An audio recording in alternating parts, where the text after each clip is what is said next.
উনি যে সারা জীবন দেশের মানুষকে সন্তুষ্ট করেন নাই, সারা জীবন বিদেশে সন্তুষ্ট করেন, এবং উনি এই যে দেশে এত সাইক্লোন হয়েছে, দুর্যোগ হয়েছে, আইলা হয়েছে, উনি তো আমরা দেখেছেন। এমনও হতে পারে তারা ওই সেফ এক্সিট যেটা বলে আর কি, যে সুন্দরভাবে কিন্তু সেই বিদেশটা নাও নিতে পারে, নাও নেওয়ার সুযোগ তাদের হতে পারে। আমন্ত্রণ যাচ্ছি প্রিয় দর্শক, মানচিত্রের নিয়মিত আয়োজন কথোপকথনে। রাজনৈতিক উত্তেজনা নিশ্চয়ই অনেক বেশি বাড়তে যাচ্ছে। প্রধান উপদেষ্টা যে ভাষণ দিয়েছেন ঈদের আগের দিন, কোন অবস্থায় বাংলাদেশ পড়তে যাচ্ছে এসব বিষয় নিয়ে আমরা কথা বলবো। এই বিষয়ে আলোচনার জন্য আমাদের সঙ্গে আজকে যুক্ত রয়েছেন বিএনপি চেয়ারপারসন উপদেষ্টা, সাবেক ছাত্র নেতা হাবিবুর রহমান হাবিব। হাবিবুর রহমান হাবিব, আপনাকে স্বাগত জানাচ্ছি এবং একই সঙ্গে ঈদ মোবারক। ঈদ মোবারক। আমরা আলোচনায় যাব তার আগে একটি গুঞ্জন বেশ কয়েকদিন ধরে শোনা যাচ্ছে, কোনো কোনো গণমাধ্যমেও খবর এসেছে, প্রধান উপদেষ্টা 9 জুন তিনি লন্ডন সফরে যাচ্ছেন তার পার্সোনাল কাজে, এবং সেখানে আপনার দল অর্থাৎ বিএনপি শীর্ষ নেতা তারেক রহমানের সঙ্গে বৈঠক হওয়ার সম্ভাবনা রয়েছে, এমন একটি খবর আমরা জানতে পেরেছি। আসলে কি সে ধরনের কোনো বৈঠক হওয়ার সম্ভাবনা রয়েছে? আপনাকে ধন্যবাদ। আপনার অত্যন্ত জনপ্রিয় অনুষ্ঠান, বিভিন্ন দেশ থেকে যারা দেখছেন তাদেরকে সশ্রদ্ধ সালাম। উনি যদি ডেট না দিতেন, যে এপ্রিল বা এখনো নির্দিষ্ট না বলতেন, তাহলে হয়তো তারেক রহমানের সময় ওনার বৈঠক হতে পারতো। এখন তো উনি নিজে মনেই করবেন যে তারেক রহমানের সাথে কথা বলতে গেলে তারেক রহমান যদি বলে বসেন যে ডিসেম্বরের ভিতরে নির্বাচন দিতে হবে, তাহলে তখন উনি কি উত্তর দেবেন? সেই কারণে এই যে গুঞ্জন যেটা আছে, দেখা নাও হতে পারে, আমিও সেটা মনে করি, এটা নাও হতে পারে। কিন্তু উনি যদি মনে করেন দৃঢ়তা নিয়ে, স্বচ্ছতা নিয়ে, যে ঠিক আছে ডিসেম্বরে, আমি বলেছি এপ্রিল 23টি দল এখন চাচ্ছে ডিসেম্বরের মধ্যে, তো ঠিক আছে, তার কথা বলি, আমি সমস্যা কি আছে? আর ডিসেম্বর করলেই ওনার সমস্যা, ঠিক এপ্রিলে করলে ওনার কি এত লাভ? ডিসেম্বর করলে কি ক্ষতি? এপ্রিলে করলে ক্ষতি হলো দেশের ক্ষতি। এখনো পর্যন্ত যে অবস্থা, আপনারা তো সাথে সাথে বৈঠকে বসলেন এবং তারেক রহমানও সেই বৈঠকে ভার্চুয়ালি জয়েন করেছিলেন, এবং আপনারা এটা প্রত্যাখ্যান করেছেন। আপনারা বলেছেন যে ডিসেম্বরের মধ্যে নির্বাচনটি হওয়া উচিত, যেমনটি আপনি নিজেও এখন বলছেন। আপনার কি মনে হয় এটি প্রধান উপদেষ্টা বিশেষ কোনো লক্ষ্যকে সামনে রেখে, বিশেষ কোনো উদ্দেশ্যকে সামনে রেখেই আসলে এপ্রিলে কথা বললেন, নয়তো এতগুলো রাজনৈতিক দলের সঙ্গে কারোর সঙ্গে তিনি আলোচনা করলেন না, তিনি তার মতো ঘোষণা করে দিলেন এবং বরাবরই যা বলে আসছিলেন যে ডিসেম্বর থেকে জুনের মধ্যে নির্বাচন, সেখানে দেখলাম যে জামায়াতে ইসলামী যখন বলল যে এপ্রিলের মধ্যে হতে পারে, গত কয়েকদিন ধরে তারা আমার একটি বক্তব্য দিচ্ছিল, ঠিক সেই হিসেবেই তারা আমরা প্রধান উপদেষ্টার বক্তব্যটি পেলাম। আপনার কি এমনটি মনে হয়? হ্যাঁ, আমার কাছে এমনটি মনে হয়। আমার কাছে এমনটি মনে হয়, আরো মনে হয় যে উনি নিজেই এই জিনিসগুলো জটিল করছে। উনি এই যে জাপানি কথাটা বলা মোটেই উচিত হয়নি। বিএনপির আমরা খুব আঘাতপ্রাপ্ত হয়েছি। একটি দল আমাদেরকে উদ্দেশ্য করে উনি বলেছিলেন। তারপর এখন জামাত যেহেতু চাচ্ছে, জামাত আবার মাঝখানে স্থানীয় সরকার নির্বাচনও চায়, তারপর তারা এপ্রিলের কথা যেহেতু বলেছে, তাহলে আমাদের কথা কেউ উনি প্রাধান্য দিচ্ছেন আমার কাছে মনে হচ্ছে আর কি। যে বিএনপি যেহেতু বলেছে ডিসেম্বর, সেই কারণে উনি বিএনপির কথা যেন বাস্তবায়িত না হয় এরকম টেন্ডেন্সি ওনার মধ্যে আছে বলে আমার কাছে মনে হচ্ছে। তাতে আমার মনে হয় উনি বিএনপিকে শত্রু কেন ভাবেন আমি জানি না, কিন্তু ওনার তো ভাবা উচিত বিএনপি তো ওনার শত্রু না। আমাদের নেতা জনাব তারেক রহমান বারবার বলেছেন কিন্তু। বিএনপিকে আসলে শত্রু মনে করছে, নাকি তাদের আসলে ভিন্ন কোনো উদ্দেশ্য রয়েছে? এবং এর আগে আমার সঙ্গে একটি আলোচনা আপনি বলছিলেন যে বিদেশ থেকে যারা ওহী নাজিল করে তাদের অনুযায়ী প্রধান উপদেষ্টা চলছেন এবং সেইগুলোই ইম্পোজ করার একটা চেষ্টা আমরা সবসময় দেখছি। এই যে যে ওহীগুলো নাজিল হচ্ছে, সেই ওহী নাজিলের ভিত্তিতেই কি উনি এপ্রিলের নির্বাচনের ডেটটি ঘোষণা করলেন? এপ্রিলে নির্বাচন ডেট ঘোষণা করেন, নির্বাচনটা হবে না এবছর, ওই বছর হবে না। উনি সেই দিকে এগোতে চান বলে আমি মনে করি। কারণ ওনার সাথে যারা আছেন এবং ওনার সাথে এই উপদেষ্টা পরে যারা আছেন, তাদের এই দেশে কোনো রকমের আন্দোলন সংগ্রামের কোনো অবদান নাই। দেশে তো কোনো অবদান নেই। ওনারা বিদেশে থেকেছে, নিজেদের সুখ শান্তি সুন্দর লাইফ ওনারা বিদেশে বসে যাপন করছেন। ওনারা হঠাৎ করে এসে উনি ওনার দয়ায় বা ওনার অনুগ্রহে ওই সমস্ত লোকগুলি এসে এখানে উপদেষ্টা হয়েছে, তাদের কোনো দায় দায়িত্ব বলে কোনো জিনিস নেই। আন্দোলন যদি একটু জোরদার হয়, যদি বোঝে যে সরকারকে নির্বাচন দিতে হবে বা নির্বাচন না দিলে আওয়ামী লীগের মতো পরিণতি হতে পারে, তখন দেখা যাবে তার আগে, যেমন শেখ ফ্যামিলি পুরাপুরি কিন্তু আগে চলে গেছে, প্রধানমন্ত্রী গেছে তো পরে, কিন্তু তার আত্মীয় দেখেন না, একজন আছে নাকি ধরা পড়ছে, একজন, সব চলে গেছে। তার আরো পাশাপাশি আরো অনেক লোক কিন্তু আন্দাজ করে মুখে যতই বলেছে যে ক্ষমতা ছাড়বো না, ক্ষমতা আমরা পালাবো না, কিন্তু তার লোকজন কিন্তু পালিয়ে গেছে অনেকেই। তো এরা তো আরো আগে পালাবে। এরা পরিস্থিতি আরো সৃষ্টি হলে, তাকে না তো দীর্ঘদিন ই নাই, সীমারেখা নাই, যেটা 27 সাল পর্যন্ত থাকতে পারে, 28 সাল পর্যন্ত থাকতে পারে, তা তো না। যে কোনো মুহূর্তে ইন্টারিম গভর্নমেন্ট মানে যে কোনো মুহূর্তে তাদের একটা নির্বাচন দিয়ে চলে যাওয়ার কথা। নির্বাচনটাই যে তারা না দেয়, তারা যে অনেক কিছু তারা এখানে সংস্কার করতে নিয়ে এসেছেন যেগুলো প্রয়োজন নাই। যেমন মুক্তিযুদ্ধ কি হবে না হবে, মুক্তিযোদ্ধার সংখ্যা পরিবর্তন করা, এটা সমস্ত আননেসেসারি, কোনো দরকার ছিল না এগুলো। ওনারা অ্যাডভাইস করতে পারতেন যে আমরা যে কদিন আগে ভুয়া মুক্তিযোদ্ধার তালিকাটা একটা নির্মমভাবে তৈরি করি, যারা ভুয়া মুক্তিযোদ্ধা তাদেরকে বাদ দিয়ে সেটা করতে পারতেন। না করতে গিয়ে ওনারা একদম ওই শাসন কাল বা স্বাধীনতা যুদ্ধকে বিতর্কিত করে ফেলার চেষ্টা করেছেন। এরকম ভাবে বিভিন্ন দিকে ওনারা যাচ্ছেন, যেগুলি যে সংস্কারগুলি করতে চায় সেই সংস্কারগুলি কোনোভাবে গ্রহণযোগ্য না, নিজেই সৃষ্টি করেছেন। যেন আজকে যতগুলো সমস্যার সৃষ্টি হয়েছে সবগুলো কিন্তু নিজে করেছেন। উনি প্রথমেই ধরেন আপনার বলে আমি ছাত্রদের দ্বারা অ্যাপয়েন্টেড, এটা লজ্জাস্কর ব্যাপার। ছাত্রদের দ্বারা উনি অ্যাপয়েন্টেড, এত লোক আন্দোলন করলো, জীবন দিল, মানুষ সংগ্রাম করলো, রাজনৈতিক দল করে রাস্তায় থাকলো, উনি কারোর কথা স্বীকার করলেন না, উনি ছাত্ররা অ্যাপয়েন্ট। আচ্ছা ঠিক আছে, ভালো কথা। উনি আবার ধরেন বিল ক্লিন্টনের সামনে বলেন এরা দুজন মাস্টার মাইন্ড। এখানে আন্দোলনকারী যারা আমরা ছিলাম তাদের আমাদের বুকের উপর উনি পদাঘাত করলেন। আবার উনি ছাত্ররা রাজনৈতিক দল করবেন না, ওনাদের জোর করে ছাত্রদের দিয়ে দল করালেন। দল করানোর পরে এই যে ছাত্ররা নাস্তা নাবুদ হয়ে যাচ্ছে, এরা না আসে কেন, এরা ক্ষমতায় দাপট দেখাচ্ছে, কিন্তু কয়েকদিন পর যখন নির্বাচন হবে তখন এদের অবস্থানটা কি হবে বলেন তো? এরা কোথায় গিয়ে দাঁড়াবে? এই যে ছেলেগুলো বিবাদে ফেললো, এরা তো হিরো হয়ে থাকতে পারতো, এরা তো এই দেশের মানুষের কাছে হিরো হয়ে থাকতো যদি এরা ওই অবস্থায় থাকতো যে ঠিক আছে আমরা লেখাপড়া শেষ করি, একটা পর্যায়ে দেশটাকে একটা রাইট ট্র্যাকে নিয়ে আসি, তারপরে আমরা রাজনীতি করি না করি পরে সিদ্ধান্ত নেবো। না, তা না, ইনি ছাত্রদের রাজনীতি করলেন, একটা দল করলেন। সেই দল কালকে কি বলেছে? কি বলেছে? তারা বলেছে এই নির্বাচন কমিশন ওদের নির্বাচনে যাবেন না। বলেন তো আপনি, যে নির্বাচন কমিশন নির্বাচনের তারিখই দিলেন না, সেই নির্বাচন কমিশনের অধীন নির্বাচন করবেন না। তাদের সবাই তারাই গুরুত্ব পাচ্ছে তো, তারা নিবন্ধিত এখন রেজিস্ট্রেশন হয়নি, এতে নির্বাচন কমিশন নিবন্ধিত হয়নি। তারা যা বলছে তাই হচ্ছে, তাই করছে। এবং ওনার কথা তো একটা, ওনার কনসিস্টেন্সি কথার সাথে আর কি। উনি বিদেশে গিয়ে গল্প করে বলে আসলেন যে আওয়ামী লীগকে নিষিদ্ধ করার আমার কোন রকম অভিপ্রায় নাই, বা আমি কোনো চিন্তা করি আওয়ামী লীগ হিসেবে আওয়ামী লীগই নেবে বললেন।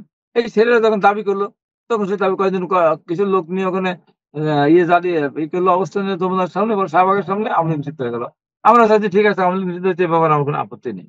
কিন্তু উনি বললেন মুখে এক কথা, ঠিক তেমনি ভাবে উনি বললেন নির্বাচনটা দিবেন, কিন্তু কালকে যখন নির্বাচনের ডেট বা শিডিউল ঘোষণা করবে তখন এনসিপি এবং জামাত যদি বলে যে না নির্বাচন হবে না, নির্বাচন করতে দেওয়া যাবে না, সমস্ত সংস্কার হতে হবে, সমস্ত বিচার হতে হবে, তারপর নির্বাচন, এবং এই নির্বাচন কমিশন পরিবর্তন করতে হবে, তারপর নির্বাচন। তার মানে কি, তখন উনি বলবেন যে ঠিক আছে, তারা এরা যখন চাচ্ছে না তখন নির্বাচন কমিশন পরিবর্তন করি। মানে মোট কথা হলো যে উনি নির্বাচনটা কোনোভাবেই যে না হয়, এটা আমার অভিপ্রায়। যে কোনো মূল্যে কোনো একটা উছিলা দিয়ে নির্বাচনটা মানে বন্ধ করে অনন্তকাল থাকার ওনার একটা অভিপ্রায় আছে। তা নাহলে এই সমস্ত কথাগুলো উনি কেন বলবেন বলেন? এই সমস্ত কথাগুলো কোনো দরকার নেই তো। তারপরে উনি যে কয়টা মানে অন্যায় করেছেন, মহা অন্যায়, কোনো সরকার প্রধান এই পর্যন্ত কিন্তু করেন। জেনারেল এরশাদ একজন সামরিক সরকার ছিল, অবৈধভাবে ক্ষমতা দখল করেছিল, দুর্নীতি করেছেন, কিন্তু উনি উনি ব্যবসা প্রতিষ্ঠান খুলে বসেননি। হ্যাঁ, উনি ম্যান পাওয়ার ব্যবসা করার চেষ্টা করেন নাই, উনি বিশ্বব্যাপী স্থাপন করার চেষ্টা করেন নাই, ওনার নিজস্ব কোনো আত্মীয় স্বজনের যে সমস্ত ব্যবসা প্রতিষ্ঠান তাদের ট্যাক্স মওকুফ করার চেষ্টা করেন নাই। কিন্তু উনি নিজে কি করলেন? গ্রামীণ ব্যাংকে আপনার ওনার যে বিয়ে প্রতিষ্ঠানগুলো তার ট্যাক্স উনি মওকুফ করলেন কয়েকশো কোটি টাকা, তারপর ট্যাক্স কমিয়ে দিলেন, এবং উনি গ্রামীণ বিশ্ববিদ্যালয় করতে যাচ্ছেন, উনি ম্যান পাওয়ার ব্যবসা করতে যাচ্ছেন, যাবার লোক যাবে তার কোম্পানির মাধ্যমে যাবে, ম্যান পাওয়ার উনি লাইসেন্স নিতে যাচ্ছেন, উনি গ্রামীণ ইউনিভার্সিটি, আপনার গ্রামীণ মেডিকেল। ইউনিভার্সিটি করলেন। এই যে যে জিনিসগুলি, এটা একটা সরকার প্রধানকে এগুলো কাজ, এই ব্যবসা করা ওনার একটা কাজ। উনি প্রথম ওনার মামলা প্রত্যাহার করে নিলেন। আমাদের মামলা কিন্তু এখন সব প্রত্যাহার হয়নি, এবং উনার মামলা প্রত্যাহার করে ওনার ট্যাক্স মাফ করে নিলেন, ট্যাক্স দিলেন মাফ করে নিলেন কয়েকশো কোটি টাকা। কেন? তাহলে সব মানুষকে মাফ করে দিবেন উনি? এই জন্য ওনার কথার সাথে কাজের কোনো মিল নেই। এখন উনি আমি একটা নোবেল পেয়েছিলেন। গুরুতর বিষয় প্রশ্ন করতে চাই আপনার কাছে। উনি মানে প্রধান উপদেষ্টা তার ভাষণে বলেছেন যে বন্দর বিদেশিদের মাধ্যমে পরিচালনার বিষয়ে যারা বিরোধিতা করছে তাদেরকে প্রতিহত করুন, এবং করিডর ইস্যুটাও একটা গুজব ছড়ানো হচ্ছে। এখন করিডর ইস্যুতেও সেনাবাহিনীর পক্ষ থেকে সেনা প্রধান নিজে কথা বলেছেন, বন্দর ইস্যুতে কথা বলেছেন, আপনারা বলেছেন যে নির্বাচিত সরকার ছাড়া এগুলো কেউ করতে পারবে না, এবং আপনারা তো বন্দর করিডর ইস্যুতে একেবারে বিরুদ্ধে অবস্থান নিয়েছেন দেশের স্বার্থে, আপনারা যেটি বলছেন এবং আমরা দেখতে পাচ্ছি। এবং একই সঙ্গে আপনার দলের শ্রমিক সংগঠন শ্রমিক দল চট্টগ্রাম বন্দরে অলরেডি তারা কর্মসূচি পালন করে আসছে, পালন করছে এবং আগামী কয়েকদিনের মধ্যে বড় কর্মসূচিতে যাবে বলে আমরা যেটা শুনেছি। তার এই না, মন্তব্য কাদের প্রতি? আপনাদের এবং সেনা প্রধানের প্রতি স্পষ্টভাবে সেনাবাহিনীর বিরুদ্ধে মানে প্রতিহত ঘোষণাটা দিলেন কেন? মানে আপনার কি মনে হয়? না, এটা তো উনি খুব ঔদ্ধত্যপূর্ণ কথা বলেছেন। উনি বিদেশিদের কাছে চট্টগ্রাম বন্দর হ্যান্ডেলিং করার দায়িত্ব দিবেন, আর সেটার বিরোধিতা করে তাদের বিরুদ্ধে উনি কি বলেছেন, প্রতিহত করতে হবে যথোপযুক্ত তাদেরকে। মানে প্রতিরোধ করতে বলেছেন। এটা উনি বলতে পারেন না শ্রীরাম বন্দর কি উনি একা, ওনার নিজস্ব সম্পদ এটা। আমরা কোনোভাবেই, আমরা 53 বছর পর, আমরা আগে এটা লুজিং কনসার্ন ছিল, এখানে লস হতো, লোকসান হতো। এখন তো লোকসান হয় না, এখন লাভ হয়। এখন আমাদের দেশে যারা টেকনিশিয়ান যারা আছেন, কর্মকর্তা যারা আছেন, তারা এখন যথেষ্ট বিমানবন্দর এই সমুদ্র বন্দর চিরাং পোর্ট চালু রাখার জন্য বা পরিষ্কার ভাবে সুন্দর হ্যান্ডলিং করার যথেষ্ট। তারা এখন কেন আমরা বিদেশি কাছে দেবো বলেন তো? এবং বিদেশিদের কাছে দেওয়ার বিরোধিতা করলে তাদেরকে প্রতিরোধ করতে পারবেন, এটা উনি বলতে পারেন না, তো কোনোভাবেই পারেন না। তাহলে উনি যেটা বললেন মানবিক করিডোর, তারপর বললেন মানবিক কি চ্যানেল বললেন একটা পাইপলাইন, কিসের চ্যানেল মানবিক পাইপলাইন, কিসের মানবিক, উনি কি দিতে পারেন এটা? আমরা বলেছি যে আমরা নির্বাচিত হওয়ার পরেও আমরা বলবো, বিএনপি যদি আল্লাহ রহমতে নির্বাচিত হয়, তাহলে আমরা কোনোভাবেই আমরা মানবিক করিডোর বলেন আর মানবিক ওই যে পাইপলাইন বলেন, আমরা এগুলি দেবো না। কারণ মিয়ানমারে যথেষ্ট বিমানবন্দর আছে, মিয়ানমারে যথেষ্ট সমুদ্র বন্দর আছে। অন্যান্য চ্যানেলে ও তো রয়েছে, শালা অন্যান্য দিকে যেখানে নামবে রয়েছে। সেখান থেকে যাবে, আমার এখান থেকে যাবে কেন? আমার এখান দিয়ে যাওয়া লাগবে কেন? আমরা এটা কোনোভাবেই দেবো না। আর আমরা এই যে পোর্টের কথা যেটা বললেন, আমি তীব্র প্রতিবাদ জানাচ্ছি এবং ওনার মনে হয় যে এটা প্রত্যাহার করা উচিত। কারণ আমরা কিন্তু কোনোভাবেই আমরা বিদেশিদের কাছে আমাদের বন্দর নিয়ন্ত্রণ তুলে দিতে পারি না। কেন দেবো আমরা বলেন? এগুলি কি উনার একার জিনিস? উনি, আমার মনে হচ্ছে যে উনি বিদেশি প্রেসক্রিপশনে চলছেন, বিদেশিদের সন্তুষ্ট করার জন্য। উনি যে সারা জীবন দেশের মানুষকে সন্তুষ্ট করেন নাই, সারা জীবন বিদেশি সন্তুষ্ট করার জন্য বিদেশি অর্জন করেছেন, এই দেশ থেকে তো উনি অর্জন করেননি উনি। এবং উনি এই যে দেশে এত সাইক্লোন হয়েছে, দুর্যোগ হয়েছে, আইলা হয়েছে, উনি তো আমরা দেখেছেন যেমন ব্যাংকের পক্ষ থেকে বা ওনার পক্ষ থেকে 10 কোটি 20 কোটি টাকা অনুদান দিয়েছে। এই যে এইসব অসহায় মানুষের পাশে দেখেছেন কোনদিন? কোনদিন দেখেছেন? কোনদিন দেখেন নাই। এখন ওনাকে বানানো হয়েছে, ছাত্ররা ওনাকে বলেছে, আমরা সমর্থন করেছি, ঠিক আছে। এই মুহূর্তে বিশ্ব পরিস্থিতিতে উনি এখন একটা ইম্পর্টেন্ট একটা ব্যক্তি, তাহলে উনি আমাদের দেশে কাজে লাগবেন আমাদের জন্য। কিন্তু কাজ করতে যদি উল্টা কাজ হয়ে যায়, বন্ধ দিতে চান, করিডোর দিতে চান, নির্বাচন নিয়ে যদি আপনি এরকম করেন, একচোখা দৃষ্টি যদি ওনার থাকে, তাহলে স্বাভাবিকভাবেই তো আমরা ওনাকে সার্বিক সমর্থন আমরা দিয়েই যাচ্ছি। কিন্তু এরকম তো হতে থাকে, তো আমাদেরও তো একটা করে মনে হতে পারে আমরা সমর্থন দিয়েই যাব, আর উনি আমাদের বিরুদ্ধে যা যা করার দরকার, যারা যারা আমাদের বিরুদ্ধে, তাদেরকে নিয়েই উনি উৎসাহিত করবেন, তাদেরকে উনি উৎসাহ দান করবেন। তাহলে এটা আমাদের জন্য খুব কষ্টকর ব্যাপার তো। মানে আপনারা কোন পথে যাবেন? নির্বাচনের যে দাবি ডিসেম্বরের মধ্যে, সেটি তো আর সরকারের পক্ষ থেকে মানা হচ্ছে না, এবং জুনেও বা নির্বাচন বা এপ্রিলে নির্বাচন হয় কিনা তারও কোনো নিশ্চয়তা নেই। এই জায়গা থেকে আসলে বিএনপি কি করতে যাচ্ছে, বা আন্দোলনের আপনাদের রূপরেখাটা কি? না, আমাদের এখানে আমাদের স্থায়ী কমিটি বসবে এখন, ছুটি চলছে, ছুটি শেষ হোক। আমরা চাই যে সরকারের কাছে ওই পর্যায়ের জন্য আমাদের যেতে না হয়। তার তো এখানে সেটার পক্ষ না, এরশাদের মধ্যে সেটার ক্ষমতা নেই যে নির্বাচিত হয়ে আসছে আদৌ ছাড়বে কেন? আওয়ামী লীগ বিগত সরকারের মধ্যে তার তো একই ছিল, আমি আমি জোর করি হোক, যেভাবে একটা নির্বাচন করেছি 5 বছর ক্ষমতা থাকার জন্য, অতএব ছাড়বে। ওনার তো তা না, ওনার তো ডিসেম্বর দিতে সমস্যাটা কি ওনার? উনি 4 মাস পরে যখন দিতে পারেন, 4 মাস আগে দিতে সমস্যা কি? নির্বাচন কমিশন তখন রেডি, তখন ওনার দিতে সমস্যাটা কি? অতএব উনি মত পরিবর্তন করতে পারেন। আমরা চাই সেখানে আন্দোলন কোনো সংগ্রামের করা গভীর না লাগে। ষড়যন্ত্র, কোনো গভীর ষড়যন্ত্র গন্ধ কি আপনারা পাচ্ছেন? যদিও বারবার হ্যাঁ, ষড়যন্ত্র কথা ষড়যন্ত্র বলছেন। মানে এপ্রিলে নেওয়া অর্থ ষড়যন্ত্র। এনসিপি যখন বলে যে আমরা নির্বাচন কমিশন নির্বাচন করব না, সমস্ত সংস্কার করতে হবে, সমস্ত বিচার করতে হবে, এটা সম্ভব না তো। 10 মাস আপনি কি করেছেন বলেন? 10 মাস 10টা কাজ দেখান যে 10টা কাজ করেছেন, আমাকে আর 5 মাস সময় দেবে, এই 5টা কাজ বলেন, উনি কোন কোন কাজটা করেছেন বলেন তো? আজ পর্যন্ত দুর্নীতিবাদকে ধরতে পেরেছেন? এই যে ব্যাংকগুলি ধ্বংস করে দিয়েছে, লুট করে নিয়ে গেছে, ব্যাংক থেকে হাজার হাজার কোটি টাকা লোন নিয়েছে, এই যে কুড়িন, কি করেছেন বলেন তো? একটা ধরে নিয়ে আসতে পারছেন? একটা টাকা উদ্ধার করতে পেরেছেন? এই যে কোটি কোটি, হাজার হাজার কোটি না, লক্ষ কোটি কোটি টাকা নিয়ে গেছে বিদেশে, আপনি কি করতে পেরেছেন বলেন তো? আপনি কি আমরা শেষ করতে করবো পেরেছেন তারা? হাবিবুর রহমান। যদি হুম। তাই হয়ে থাকে, ষড়যন্ত্রের কোনো গন্ধ আপনারা খুঁজেই পান, বা সেরকম যদি কোনো ধরনের নেতিবাচক মানসিকতা তাদের মধ্যে আপনারা দেখেই থাকেন, তাহলে কি এই সরকারের অধীনে কোনো সুষ্ঠু নিরপেক্ষ নির্বাচন হবে? না, এই সরকারের অধীনে নিষ্ঠুর সুষ্ঠু নির্বাচন হবে এই কারণে, সরকার মানে এখন তো কোন দল রাষ্ট্রের ক্ষমতায়, এমপি মন্ত্রী তো নাই। এমপি মন্ত্রী থাকা অবস্থায় নির্বাচন করতে গেলে পরে সে যে সরকারই করুক না কেন, সে 2 নম্বরই করবেই, সে ভোট চুরি করবেই, ভোট ডাকাতি করবেই।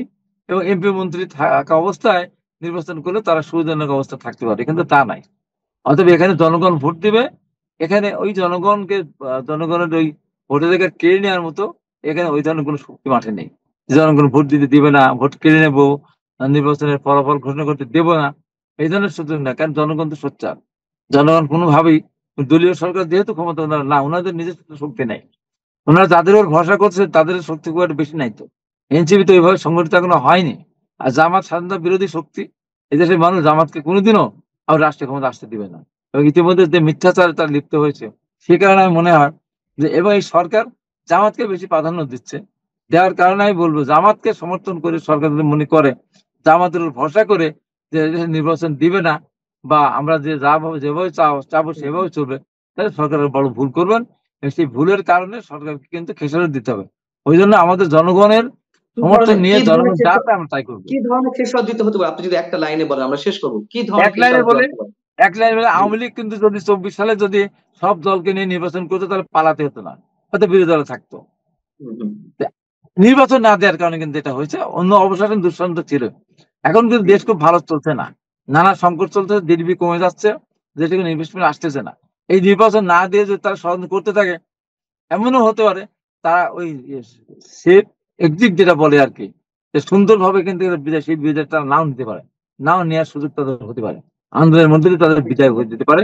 একটা আন্দোলন শুরু হলে তাদের দলে তাদের এই ভোটের পরে অর্ধেক থাকবে না, অর্ধেকের বেশি তার দেশ অনেক ছেড়ে চলে যাবে। তখন অনেক অনেক এরা ধন্যবাদ কি করবে? জনাব হাবিবুর ওইটা রহমান, আমার অনেক ধন্যবাদ আপনাকে আমাদের সঙ্গে যুক্ত থাকার জন্য। মোটামুটি আপনি অনেক কিছু স্পষ্ট করে দিয়েছেন আজকের আলোচনায়। ভালো থাকুন আপনি, দর্শক আপনারা ভালো থাকুন। আল্লাহ হাফেজ।